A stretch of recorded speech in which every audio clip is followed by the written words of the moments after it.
Ang tuntunin tungkol sa taong inihandog para sa paglilingkod sa Panginoon. Ika-6 na kabanata.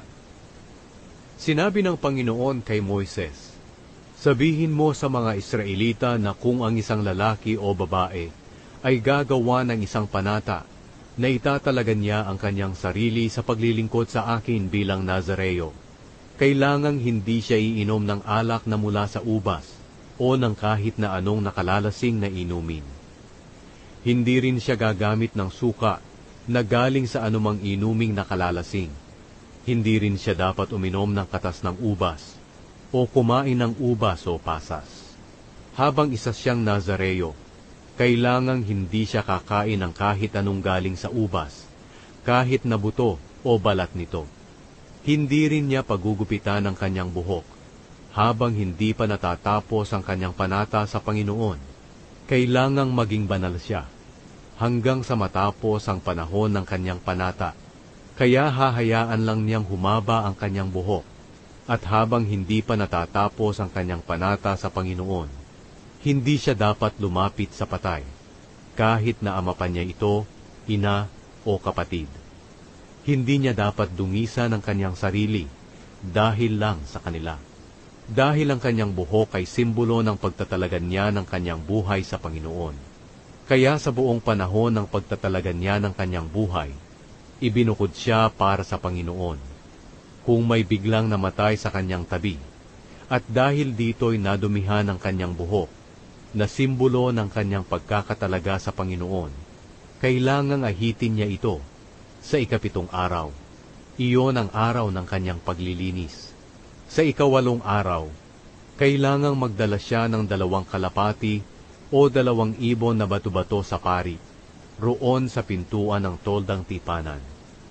Ihahandog ng pari ang isa bilang handog sa paglilinis, at ang isa bilang handog na sinusunog. Sa pamamagitan nito mapapatawad siya sa kasalanan niya, na paghipo sa patay. Sa mismong araw na iyon, itatalagan niyang muli ang kanyang sarili, at muli niyang pahahabain ang kanyang buhok. Ang lumipas na mga araw ng kanyang paglilingkod sa Panginoon ay hindi kabilang sa pagtupad niya sa kanyang panata, dahil nadungisan siya nang nakahipo siya ng patay. Kailangang italagan niyang muli ang kanyang sarili hanggang sa matapos ang kanyang panata, at magdala siya ng lalaking tupa bilang handog na pambayad sa kanyang kasalanan. Ito ang kanyang dapat gawin kapag natapos na niya ang kanyang panata bilang Nazareo. Kailangang dalhin siya sa pintuan ng toldang tipanan.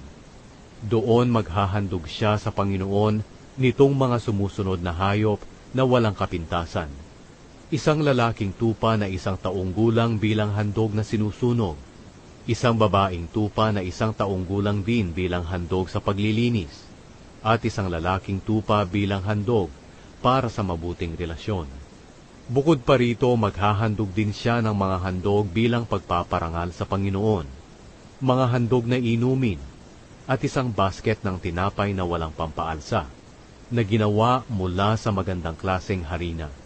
Ang ibang tinapay ay makapal na hinaluan ng langis, at ang iba naman ay manipis na pinahiran ng langis.